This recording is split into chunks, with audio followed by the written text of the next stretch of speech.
And of course, let's start with the Daily Telegraph. Sydney's hell on high water. The rain-soaked nightmare striking New South Wales will stretch into Tuesday, with warnings that flooding is still likely to hit communities across the state already drenched by a 3-day rain bomb. More than 75 evacuation orders impacting thousands of residents across the state remained in place last night. Prime Minister Anthony Albanese will tour flooded areas on Thursday. Now, be sure to stay tuned for Newsnight a little later with Samantha Chiari, where they'll be covering the latest on that flood situation and crossing live to the SES for an update in New South Wales. But Kel, you're in Sydney. How are things in the inner city and in the wider surrounds of the New South Wales right now? There is nowhere where you can't be aware of what's going on. I mean, I drove 15 minutes to get here and it's well away from the flood areas, but I passed a vehicle, a police vehicle with a big sign saying slow down in this massive pool of water across the road.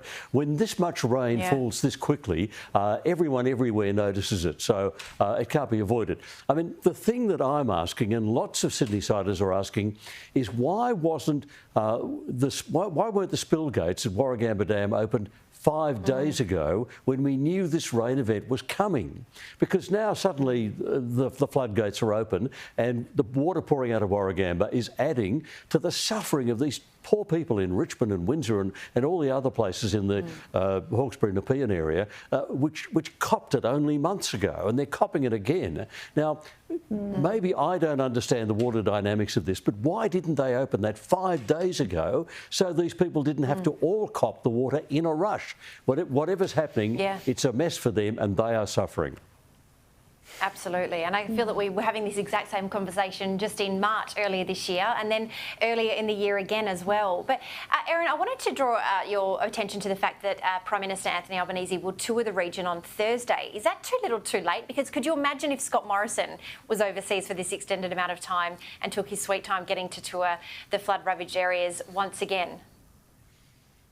Oh yes, the Twitterati would have been all over Scott Morrison had he been out of the country during this time. And we know that from previous, disasters and other events, of last year. So we know that.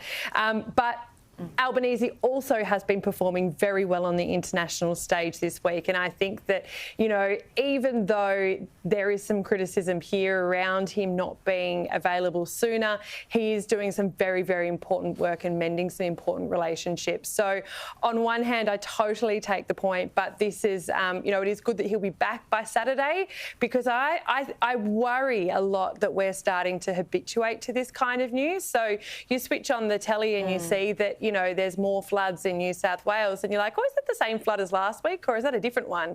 And you start hearing the stories of people and you have to kind of sit up and go, oh, actually, this is another weather event that this small business owner is having to deal with. And I think that's really tough. So I think for the rest of us, we have to make sure that we remember that this is still going on and there are parts of our country that are really suffering this year.